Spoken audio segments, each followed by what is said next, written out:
कई बार ऐसे हालात आते हैं, आपने देखा होगा कि किसी व्यक्ति के हाथ से कोई अपराध हो जाता है या कोई घटना घट जाती है, उसके खिलाफ एफआईआर होती है। और कई ऐसे मुद्दे होते हैं, कई ऐसे विवादित मुद्दे होते हैं जिनमें एक कम्युनिटी में या मान लीजिए कई अधिकतर लोगों को उस कृत्य से ठेस पहुँच जाती है।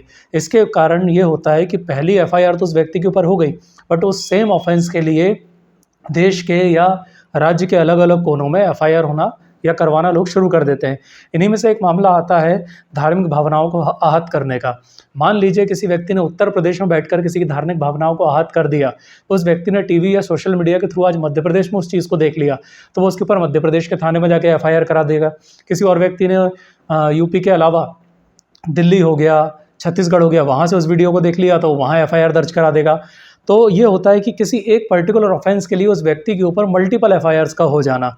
सिर्फ इस एक्ट की बात नहीं करूँगा मैं कि वो रिलीजियस सेंटिमेंट्स को हर्ट करने की, ऐसे कई एक्ट्स होते हैं जिनके कारण किसी व्यक्ति के ऊपर मल्टीपल एफआईआर्स दर्ज हो जाती हैं। तो अब समस्या ये आती है, तो जब मल्टीपल एफआईआर्स दर्ज हो गई हैं उस व्यक्ति के ऊपर, तो क्या उस मल्टीपल एफआईआर्स के आधार पर देश के विभिन्न राज्यों में या अलग-अलग शहरों में उस व्यक्ति को उन केसेस में जाकर अपीयर होना पड़ेगा, हर जगह लड़ना पड़ेगा केस, सिर्फ पर्टिकुलर एक एक्ट के लिए जो उसने कहीं और किया था, जिसके कारण से अलग-अलग स्टेट या सिटीज़ में उसके ऊपर एफआईआर दर्ज हो गई है। ऐसा ही एक मामला था Amish Devgan versus union of India.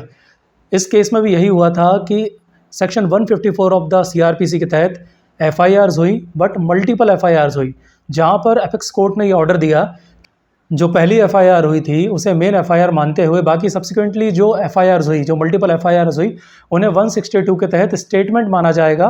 एक एक्सेप्शनल केस होगा जिसमें हाई कोर्ट या सुप्रीम कोर्ट मल्टीपल एफआईआर जो उसी पर्टिकुलर ऑफेंस के लिए होती है उन्हें सेपरेट एफआईआर कंसिडर कर सकेंगे। अदरवाइज़ अगर मेन एफआईआर हो जाती है तो सेम एक्ट के लिए उस पर्टिकुलर व्यक्ति के ऊपर मल्टीपल एफआईआर्स नहीं होगी। यदि हो भी जाती है तो उन सभी को स्टेटमेंट काउंट किया जाएगा, ना कि एफआईआर काउंट किया जाएगा।